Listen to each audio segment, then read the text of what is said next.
নমস্কার, জয় শ্রীকৃষ্ণ, জয় কালী। আমি জ্যোতিষ সাধক পরিমল। আজকে একটি ছোট্ট বাস্তু টিপস বলবো। ছোট্ট বাস্তু টিপস কি? ঈশান কোণে বাথরুম কি করণীয়? ঈশান কোণে বাথরুম আমি কিন্তু যেখানেই ঘুরতে যাই সেখানে প্রায় বাড়িতে দেখি যে ঈশান কোণেই কিন্তু পায়খানা বাথরুম তৈরি।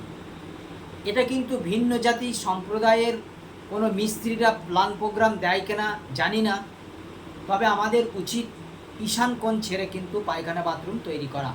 অর্থাৎ আপনারা ঈশান নৈরিত মানে হচ্ছে দক্ষিণ পশ্চিম কোণে যদি পায়খানা বাথরুম তৈরি করা যায় তাহলে কিন্তু ভালো হয়।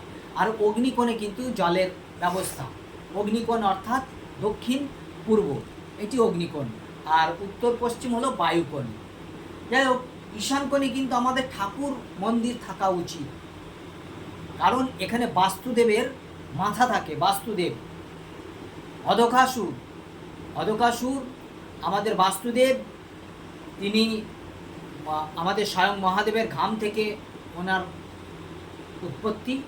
যাই হোক, এটি অন্য বিষয়ের কথা।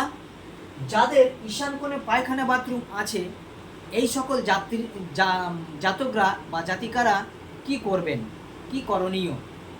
দেখুন, ঈশান কোণে পায়খানা বাথরুম যদি তৈরি হয়ে যায় তাহলে তো আর কিছু করার থাকে না।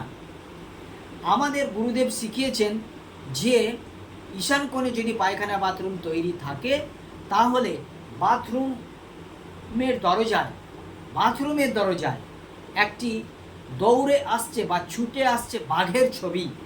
বাঘ অর্থাৎ টাইগার। এই টাইগারের ছবি কিন্তু একটি বড় করে আপনারা বাথরুমের দরজায় লাগিয়ে দিন। আর যাদের পায়খানা বাথরুম অ্যাটাচ আছে তাদের সেই একটি সিঙ্গেল দরজাতেই লাগাতে হবে।